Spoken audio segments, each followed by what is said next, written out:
Welcome to Folio, an actual play podcast about solo and epistolary TTRPGs. I'm your host, Satah, and I'm showcasing multiple possible experiences of self-paced games by inviting guests to play them alongside me so I can compile our stories together. You can support the show financially at patreon.com/foliopod or with a one-off donation at ko-fi.com/foliopod. This is the fifth and final episode of our games of Farsickness Landing, a one-page map-making game about rediscovering an ancient derelict ship by Lonely Cryptid Media.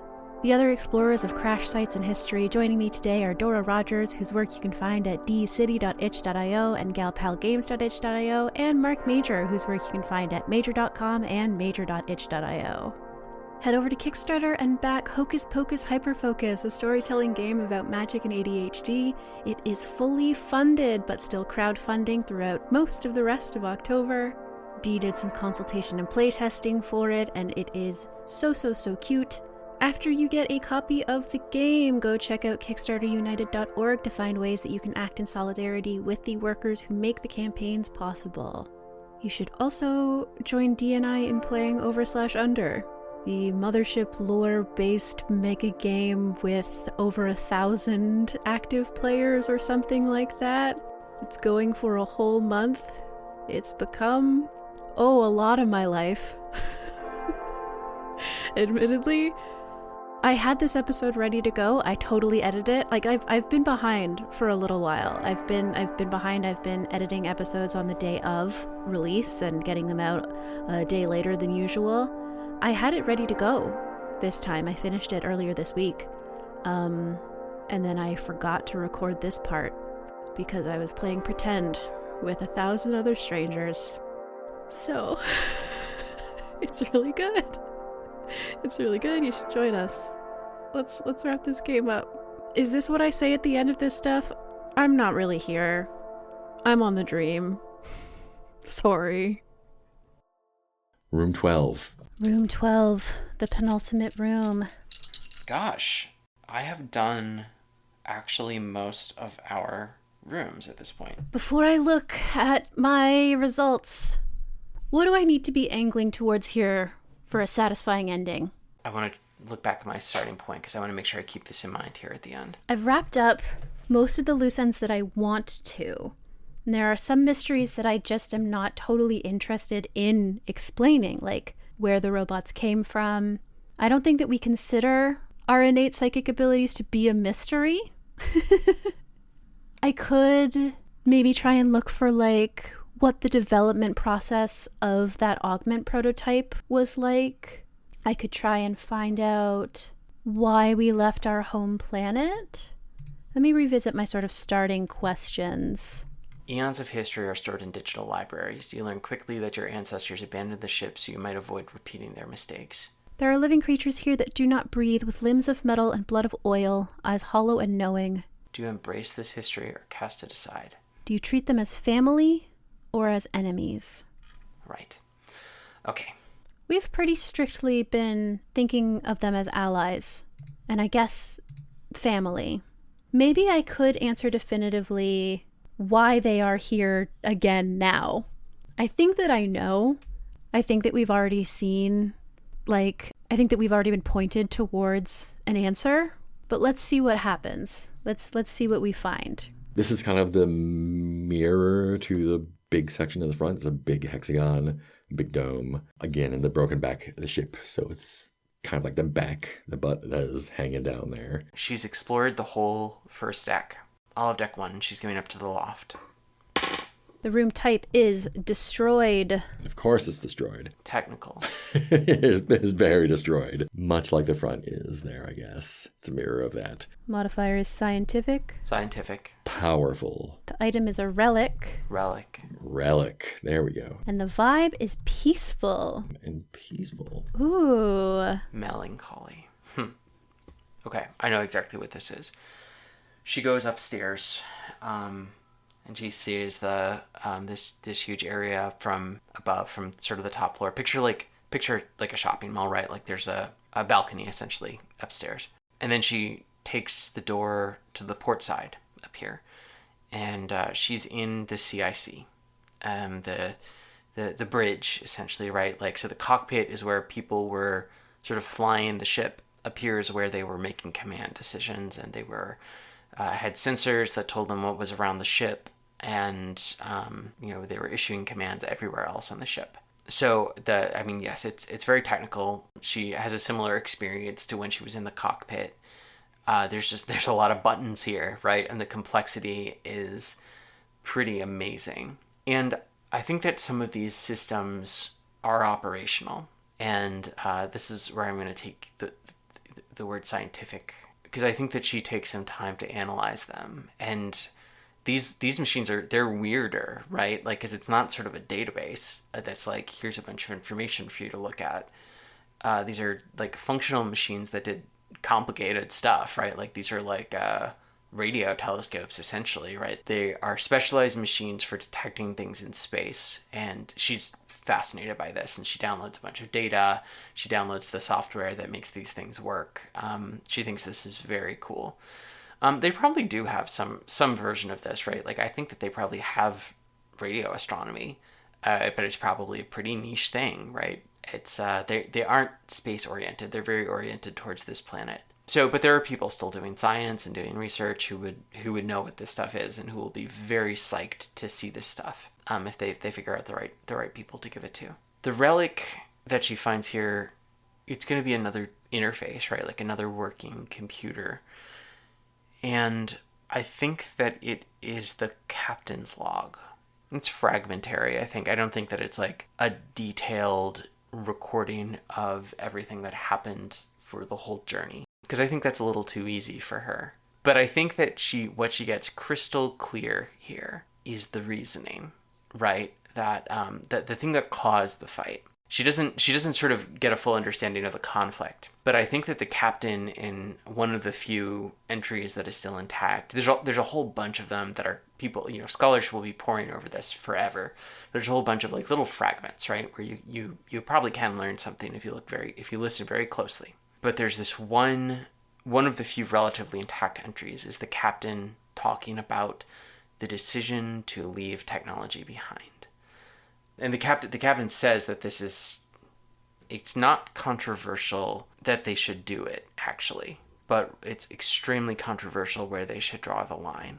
Because, I'm gonna, listen, I think that I've sort of described what I think as a utopia, right? Like, we have a small society of people who are very socially minded, who care a lot about making pro-social decisions, who have sought out to prioritize their community, and not just their community, but their ecosystem, over their personal desires for a very long time. And that's amazing.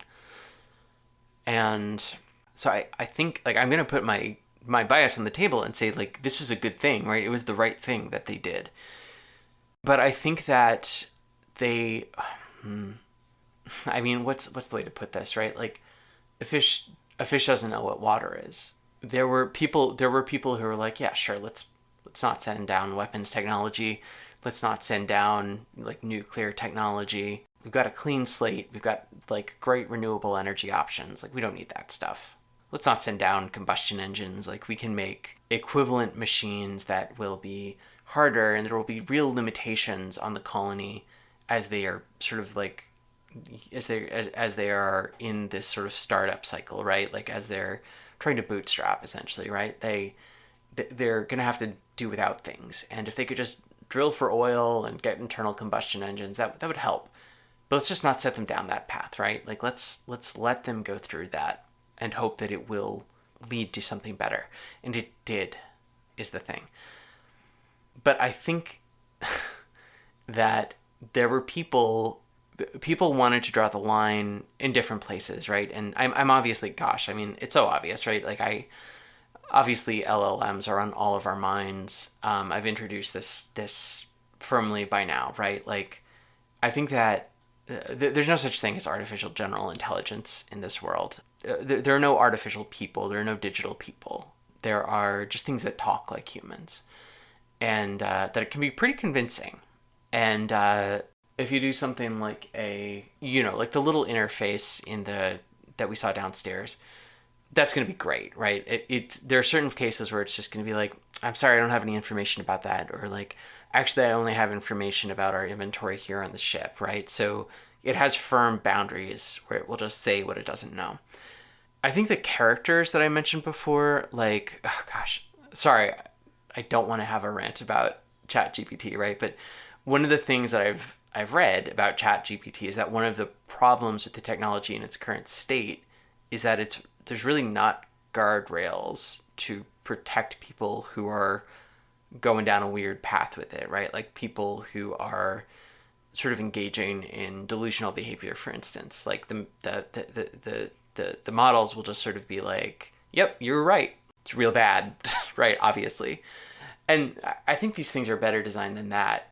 But I guess I just have to make something gross here, right? Like, I think that there was gross stuff in this society that was left behind, right? And even if these people were wise and they were good people, the ancestors, I don't know, like, there were people who were, like, this happened over the course of the voyage, who just dropped out, right? It's this group of, like, a half dozen people, and two of them just disappear and are only talking to AI all the time. And I think I don't want to say that this is what the conflict was about, right? But I think that there were some people who were like, yeah, we're just not going to, like, no, we're not sending that down. We're not going to tell them how to do that.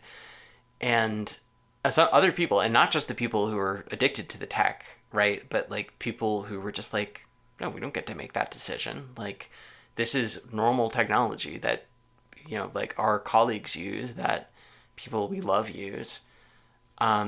And there were other things too, right? Like, I think that basically there were some people who really were like, we are going to exhaustively choose what they can have and what they can't. And other people were like, okay, listen, we don't need to send down nuclear warhead designs, but we're not, you know, we shouldn't play God here. Also, we shouldn't make this decision for the thousands of people who are in cryosleep.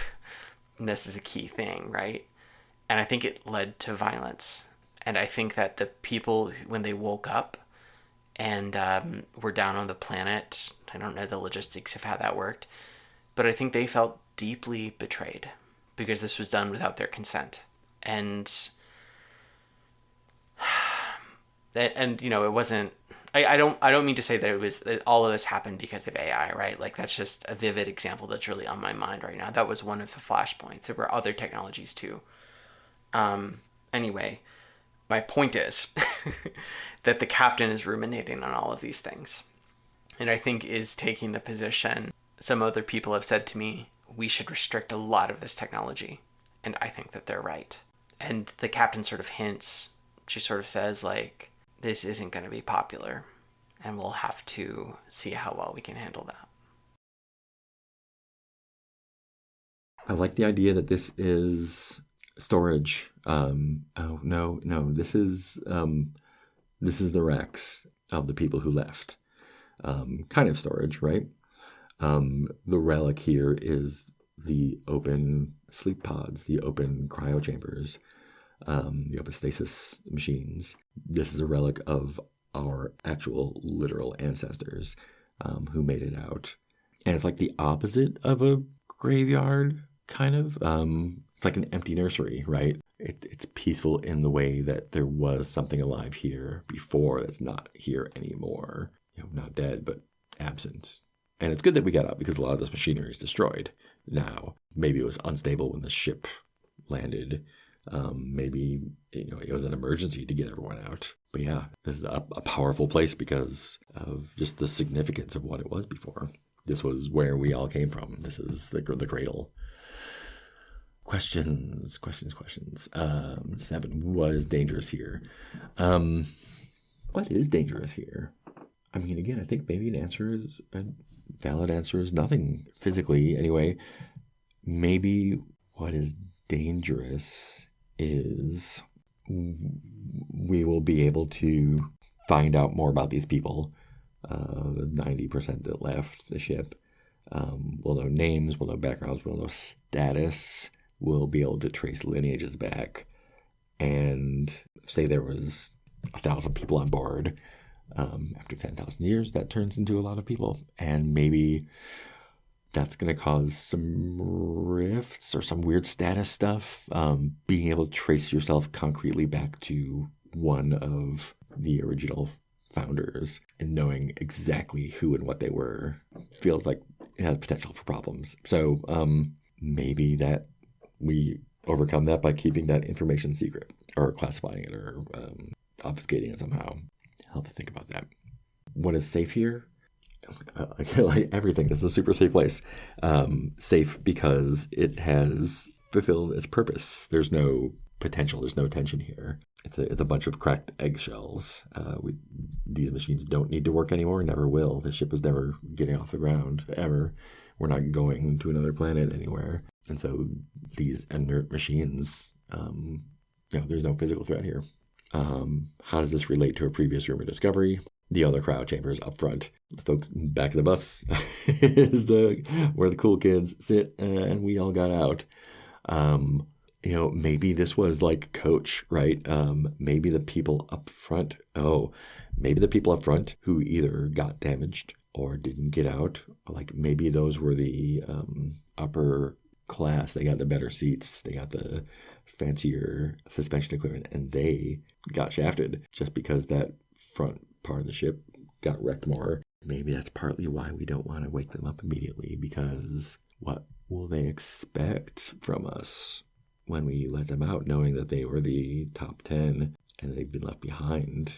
Yeah. Okay. I think this is essentially a surgery room, but it's constructed almost like a spa, It's very purposefully a little gentle and calming. But this, I think, is the place where those chips were installed in our ancestors for the first time. Those augments, the prototypes. And I think, what I want this to be is more evidence of the collaboration between the robots and our human ancestors. And I think, how do I tie the robots into the augments in a satisfying way, in a way that isn't just like, hey, we're robots and so here's technology. I don't think the robots are strictly psychic. Ooh, okay. I did, when I was talking about over-explaining the ways the robots communicate, maybe they have a network that they communicate on. It's not psychic exactly. It's not being psychic exactly, but it kind of is. It kind of is. It's very analogous to it, at least. And in conversation on their home planet, I think the robots are asking questions. They're asking, like, why everybody, when they were all at the power plant and it was melting down, the humans came from all directions. They didn't just come from a city. They came from all directions, separately, often alone or in very small groups. And they seemed wary of gathering for too long. And the robots are trying to figure out why. And they learn that it can be very painful to have psychic abilities and be around other psychics for too long, especially in high-stress situations. And I think in the course of those conversations, the robots are able to understand it as very similar to experiences that they have, but that they have an on and off switch for, like very explicitly. And they have the ability to filter information. It's all much more mechanical, right? It's firewalls and whatever, password protections and just computer settings, more like. And I think that our ancestors were like, yeah, we have a certain amount that we can do that through intense training and meditation, but it takes constant maintenance. It isn't something that we can just forget. You have to practice it, and it's hard. And I think they just have conversations where they come to the conclusion together that there might be a hardware solution to this, not just a software one, as it were. Maybe some of the robots are like, oh yeah, some of us modify our internal wiring to just not get certain types of transmissions or whatever. Like, it isn't all just thought powered. We also solder things.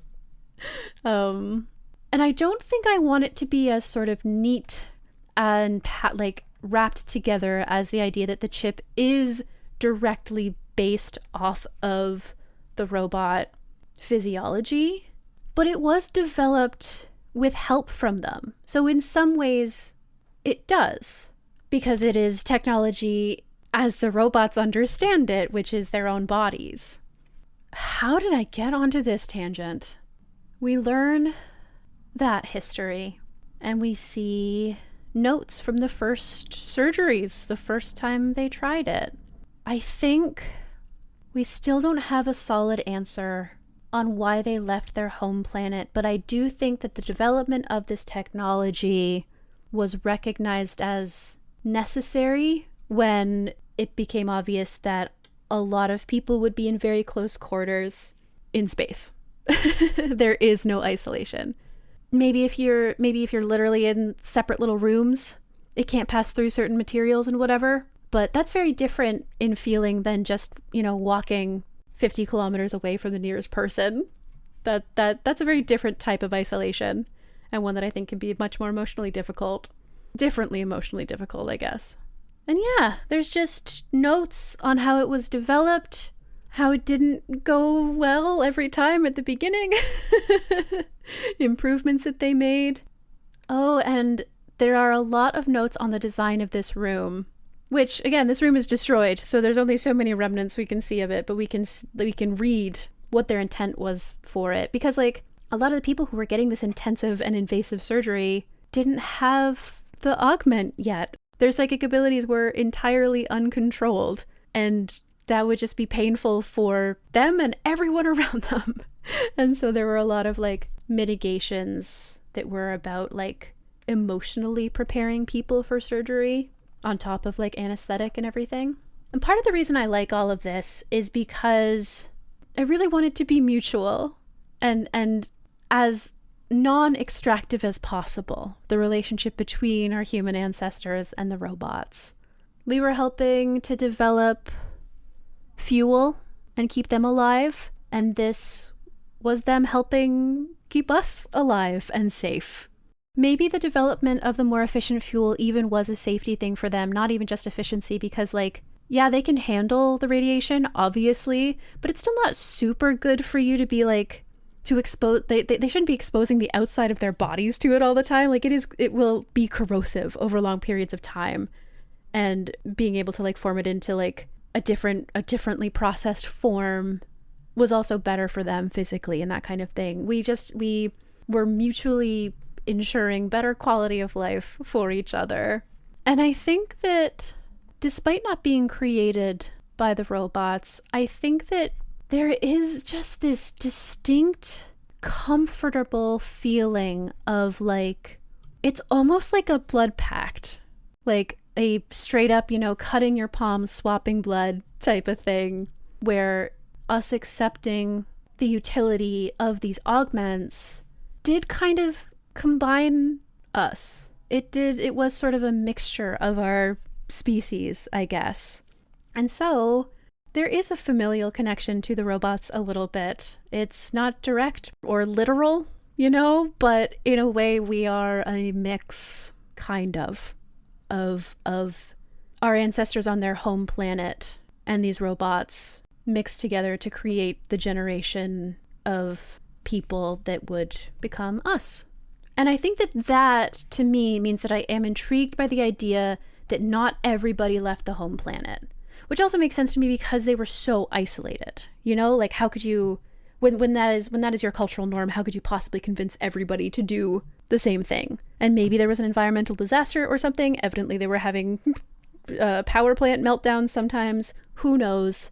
Very much got cut off from them. But that is something that we can, think about in the future. We are now exploring. That's how, when this game begins, we know that we are exploring the secrets of space travel, that we're looking to get out there into the black. And now maybe we have someone to look for. And that's kind of cool. That's kind of interesting. As for this room being destroyed, I'm picturing this also still on the top ring, the top floor ring, where I found the cavern entrance. And so I think, again, just simply got fucked up by those cicada reptiles. Just everything was thrown around. I know that that's not a super novel answer for destruction, but I feel okay about letting that be sort of a riding theme. Yeah. So this is the big crowd chamber. And finally, there's a little room off to the port side of this room number 13. So now it's time for the final room, Lucky 13. The last room. We'll see what I get when I roll, but I am thinking about having this quote-unquote room be the original dig site where there's a bunch of robots. Like, I think that it would be fun to have to end on something changing up there, the status quo shifting in some way as we're getting closer to something. Let's see how that checks out with our roll. I rolled 6513, which, played totally straight, or whatever, would be labyrinthian, scientific. The item is a book, and the vibe is melancholy. I think I'm going to shuffle these around a little bit, especially if it means I can get to the dig site imagery. Okay, the last room is the captain's quarters. Cramped. My room type is technical. Scientific. Keeping the modifier as scientific for that makes sense. Alive. The item is a seed. Seed. Trinket. The vibe is peaceful. Uplifting. And uplifting. Wow, okay. I don't think I've gotten uplifting yet. Wow, okay. I feel like the dice have set me up. By the time that we emerge again from the ship, a huge tent has been constructed over the dig site. There were, of course, protective barriers and the like, but I think something a little more permanent, semi-permanent, has been put in place, because this was just an initial dig. This was like, we're going to go down a little bit, see what's there, and then keep pushing, like we'll take samples from other parts that are around, like nearby places. But now it's like, okay, we're going to be here for a little while. There's a lot to discover just in this square. And so a more permanent, semi-permanent structure has been erected over the dig site. And this is room 13. Yeah, and this is a small section off of this main cryo bay. That's why it's cramped. And I feel like it is some sort of, like, not trophy. It's like a it's not a relic. It's a trinket. It's almost like this is the room that has the like this is the statue that was supposed to be erected. This is like, it's made of some material, some metal, crystal, something that we don't have access to. We've forgotten how to make. That was constructed at our old homeworld, and this was the shiny thing that was supposed to be in the city square. We made it. This is our the flag we're putting in the ground. In 10,000-year-old language, it's got some uplifting quote on it about how the best of the best, et cetera, et cetera, et cetera. And I think because the 90% had to get out quickly because of the wrecked ship, this was just left behind. And, we went and did the work to build our society and kind of left the gaudy, ego-driven flag planting statue behind, and forgotten entirely. It's probably not a person, right? It's probably some sort of abstract, symbolic monument meant to be unloaded and sat in the center of everything. But here it is underground at the back of this broken ship, along with the other folks that thought it was a good idea to bring those. She crosses the hall and she goes into the captain's quarters. I think it's cramped because they were under siege here, and there were 4 members of the crew living here. And that must mean that the ship had been taken. So the others, and there weren't, like, I think that there were 8 people on this crew max. Let me actually count the rooms I drew. There were 7 people on this ship, right? So they were actually being held back by a minority of the crew, who I think must have had more weapons, right? Like basically there's these 3 people who are like, no, we can't, it's not right for us to choose what technology the colonists are going to have. And they are armed, and they get the drop on the other part of the crew. It's a mutiny, right? They decide, we're going to mutiny. We're not going to let this happen. And for a while, they manage to get everybody penned up in the captain's quarters. That's where people fall back to. So I think that when our explorer opens the door, she sees this relatively wide space for the ship. You know, it's almost as big as the garden. Not quite, but it's sizable. But it is filled with cots. I think that there's been an attempt to set up cubicles so that people would have some sort of privacy. It's a huge mess. I think I know what to make of alive and uplifting, because I think that peace was made here. I think that it's alive because some of the systems are alive, and it's not a hologram. It's another log. It's somebody's log. It is like a little terminal, like a tablet, basically, that was left plugged in, and it still has power. And she, again, our explorer, takes some time to set up her cool holographic interface that will allow her to interact with the tablet. And she starts reading through it, and it is somebody's log other than the captain. And it's fragmentary. There's been data loss over the years, but the thing that she learns is that a settlement was reached, and ironically, it was the people, the mutineers, basically didn't get their way. They held all of the cards, and not all of the cards, right? Like, I think the problem they had was that they couldn't actually run the ship. I think that they didn't have the skills that they needed among the mutineers to complete the mission, right? To send everybody down, to start the colony, to fly the ship, to do all the things that they needed to do to set up the future that they foresaw, right? So it was a genuine impasse. But I think it ended well, right? Like, it was uplifting. I think that there was just a settlement, right? Like, they never stopped talking. They were talking through sort of ship comms. And over time, the people who are on the outside, the mutineers who were, let's say, pro-technology, just sort of said, we disagree with your methods, but we're not going to kill you over it. And I think that there had been shots fired in anger, right? Like, there had been weapons that were brought out, and some traces of that have been found throughout the ship. Notably, somebody smashed a console in the infirmary. I don't think that was done. That wasn't like somebody dodged out of the way, right? It was like it was more vandalism, right? It was like, we're fucking serious, and to show you that, I'm going to smash this console. So they came to a peaceable settlement in the end. And this is all sort of documented.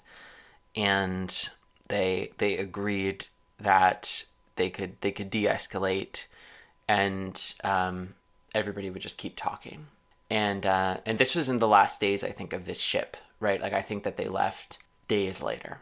And I think the final reason this is an uplifting room, and the last seed that is planted here, is that the writer of this log, maybe the medical officer, actually, just because I've talked about the infirmary. I've called back to the infirmary in this room. This is the chief medical officer, who obviously, wanted medical technology to go down, but was opposed to a lot of other tech going down. She ends on just sort of saying, like, this gives me so much hope that this is going to happen. Like, the dream that I have that my descendants, my distant descendants, are going to have a happier, better world because we were all able to agree on this. And I'm really proud of everyone. I'm proud of the mutineers, actually, that they thought about this, and then they were able to step back, and we were all able to settle this peacefully with each other. Yeah, she listens to this log, and this brings me back, of course, to my starting point. Not all was lost. Eons of history are stored in digital libraries. You learn quickly that your ancestors abandoned the ship so that you might avoid repeating their mistakes. Do you embrace this history or cast it aside? And the answer to that question is... actually, it's ambiguous how it's worded. She embraces the history in the sense that she affirms the decision that her ancestor made. She casts it aside in the sense that she does the same thing that they did. So I think exactly what played out after the mutiny is resolved is that the original plan was that this ship was going to land alongside the colony ship. And instead, the people here found another way down. That they had escape pods or something like that. Or maybe they were able to hitch a ride in the colony ship.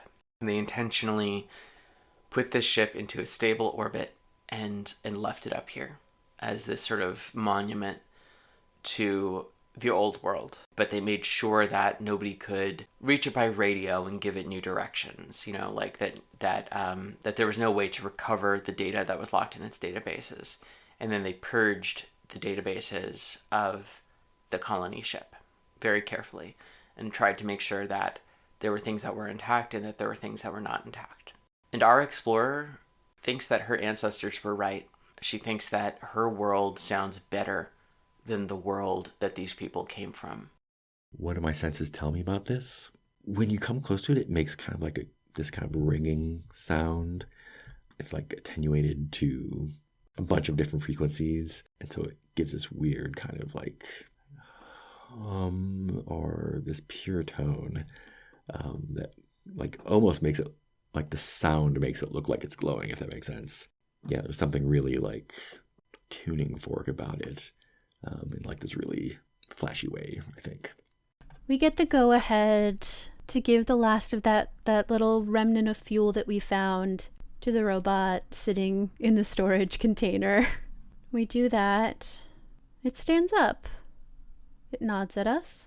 It walks forward and, eliciting gasps from the entire crowd, casually picks that seed that's been growing over the melting down engine. And I think in a way that's deeply unexpected to us, it just flies up to the hatch in the ceiling. There are little like rocket boosts in its feet, and it just goes straight up. And we're like, oh fuck, there was no indication of that. Okay, great, good, cool. Let's go see what it does. And it walks around to all of the robots that are just still standing absolutely stock still. It crumples up a little bit of the seed, and I think just crushes it in front of sort of the faceplate, where it gets inhaled into the system. I think that the robot who's walking around is very careful to go upwind so that, like, they don't even have to expend any energy turning on fans to inhale or whatever. The wind just carries it directly to them. And bit by bit, they start waking. There's creaking. It's like a bunch of, just a bunch of old folks getting up in the morning, having to stretch all of their body. They're doing that. And it does just feel good and right. The vibe being peaceful, it feels like we did what we came here to do and that something good is happening. I think that there is this feeling that we are meeting somebody we didn't know that we missed. Like Carly Rae Jepsen would say, before you came into my life, I missed you so bad. That's got to be the lyric I've been referenced directly the most in Folio, right? And they're not talking. It's a quiet joy. And I think the robot who was waiting after it delivers a little bit of this fuel to all of the ones that were waiting up there that were pointing, it's now incredibly obvious if it weren't before, they were all pointing towards that seed. Or I think honestly, more specifically, they were pointing towards the danger of the melting down engine. Like this plant had gotten to its absorption capacity and the radiation was about to start leaking for real. Which, like, this is something that's really lovely to me about the relationship here is like, that just would have been good for them. If this radiation just started leaking really openly, they could have just fed off of it. But they knew that that would be dangerous to us. And they trusted that we would figure out a way to still make sure that they got fed. They said, like, with their silent actions, we trust you to work with us. And I really love that. I think that's really beautiful. I think the connections I'm making is that this thing was the showy, show-off part of the mission. And that's connected to the upper class passengers that were left behind because maybe they weren't needed to actually build the society. And the 90% who actually did the stuff decided it wasn't worth bringing out, even if they did have time to do so. She returns to that original archive, the one that she found in room 1, the central corridor, and she brings up her holographic interface again, and she does a purge. I think that there's like a query, right? Like a database query that was written and saved to call out all of the things that they wanted to purge on the databases that they did send down. And so she's able to run that.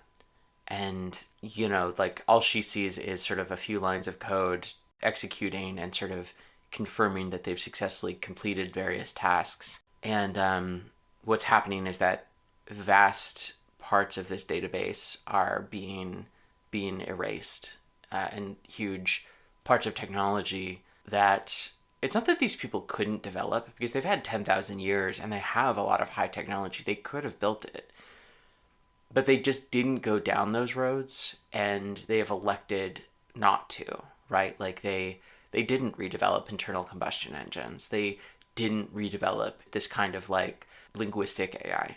Pretty clearly, there's some sort of artificial intelligence that's making a lot of our explorers' fancy computers work, right? Sorry, pet peeve. Like not all AI is not the same. They didn't build nuclear power. They haven't redeveloped spaceflight. Like they're not a car culture, right? Like I'm sure that they have vehicles.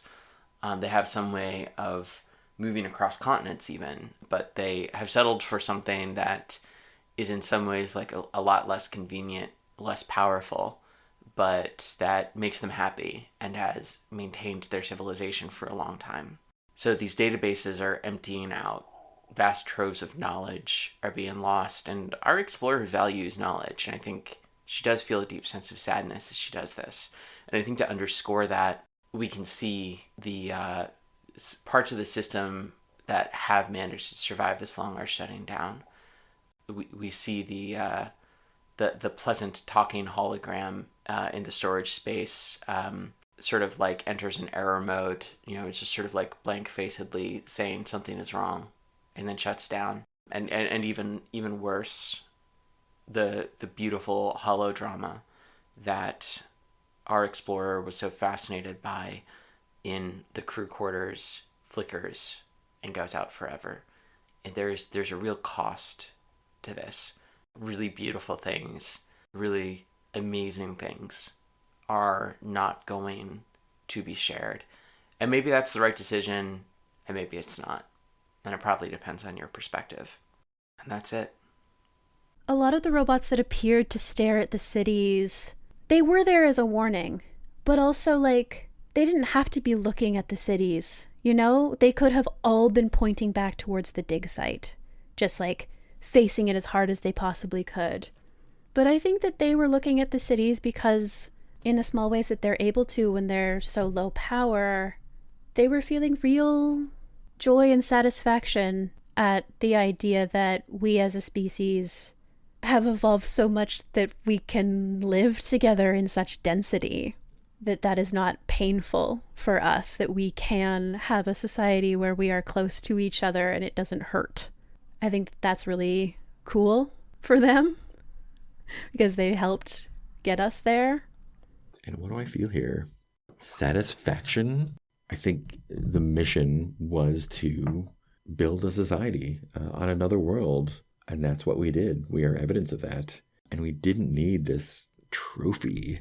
We didn't need ribbon cutting and speeches. We just climbed out of the ship, got to work built our society, and here we are. And this little unnecessary jewel in the middle, still buried, is kind of this nice symbol of like, you know, we did a good job, but the work is the reward. The result of the society that we've built is the reward, not the shiny thing. And there's still a lot of questions. We don't know where they've been. We don't know if they've just been underground. We don't know why we didn't know about them. We don't know if there was a schism, if there was a conflict, if it was just an agreement, if it just happened. There's a lot of history here that we haven't unpacked. But we're now aware of the holes in our knowledge. First, you don't know what you don't know. Then you know what you don't know. She downloads as much of the purged database as she can so she can show people. But that's not really the plan, right? Like, the plan is for people to know where this is and for people to come and be able to explore this for themselves. But she has made the choice for all of them about what they're going to be able to recover from it and what paths this may or may not open up for their society. I think that this big gesture of trust from the robots and the fact that they were right, that even without knowing, we did what we had to do to help them, shows that we can have this symbiotic relationship in a way that is really positive. And so I think we're going to learn a lot in the next little while from each other. And that's really exciting. And it's also not part of this story. And with that, she goes back outside and she puts on her heavy pack. She has like a big walking stick. I thought of this while I was taking a break after I established that there's sort of a dangerous lizard cat. Like she walks around with like a staff that is, you know, practical. It's like a walking stick, and also she can bonk lizard cats or other dangerous things if she needs to. She takes her staff and she walks out into the surrounding ivy forest, and a big bird-sized beetle flies over her head, singing a lovely warbling song. And that is the entire ship. We probably didn't see the whole ship, but I think we saw all of the ship that's here. I think there are probably other pieces that are spread across the continent for various reasons. But we explored this whole ship, and we learned a lot of stuff about our history, and we opened a lot of questions about our history. And that's great. And that is Farsickness Landing. This was my ship in Farsickness Landing. And I think that is my playthrough of Farsickness Landing. I love this game. That was really cool. This was very fun. I really can talk, as I've learned. It is so simple and effective. Yeah, once again, I'm surprised by like such a simple game, such simple prompts. Really got me to say a lot, and I had a great time. Kind of brain burning. There's a lot of creation happening here. The replayability of it, because of the 3 starting points, is huge to me. Those 3 starts are all so good, and they are different enough that like they really do make the game so different, and they let you fill in the prompts from the tables so differently. And it is all just on one page. Not even double-sided. One page. I think it's fantastic. I wonder what this would be like played not solo. I'm kind of bouncing off of someone else because my brain is a little bit fried right now. That's cool. Have a fun map. Have a fun story of this society that was built. I was really happy to play this again. I do think you should go and become a member of the Patreon, even at the free tier. Listen to the version of this on the bonus feed from last November, or watch the VOD on YouTube, I guess. I don't watch streams all that often, so I like forget that maybe you would actually want to do that, but it's there. I'm pretty sure that I'm wearing a whole outfit. I don't know. Yeah. Thanks for having me on the show, Satah. It's always a real pleasure.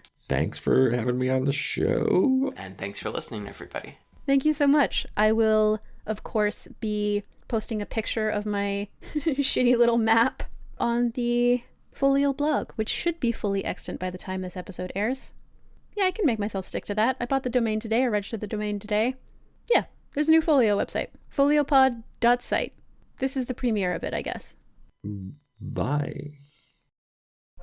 This has been Folio, an actual play podcast about solo and epistolary TTRPGs. You can find transcripts, game statistics, and more at foliopod.site. You can help pay for hosting costs, game purchases, and maybe eventually a bit of my production labor at patreon.com/foliopod or ko-fi.com/foliopod. You can find Dora on Bluesky at Queen Regnant. She has games at dcity.itch.io and games she makes with her wife at galpalgames.itch.io. The Kickstarter for Hocus Pocus Hyperfocus is fully funded, and you should go get a copy and support it as it keeps growing. It's a cozy story game about an absent-minded witch with a very important thing to do and a lot of little distractions stealing her focus. You can find Marc at majcher.com and majcher.itch.io. You can find Satah, that's me, on Bluesky at satahchips.gaygothvibes.online and gaygothvibes.online. This week, Dora and Marc and I finished our games of Farsickness Landing by Lonely Cryptid Media. Everything I mentioned here is linked, as always, in the show notes. Thanks so much for listening. Take care out there. And, oh my gosh, my cat's back, just when I'm on a roll. Good morning. I went to bed in the end. There were 4 members of the crew living here.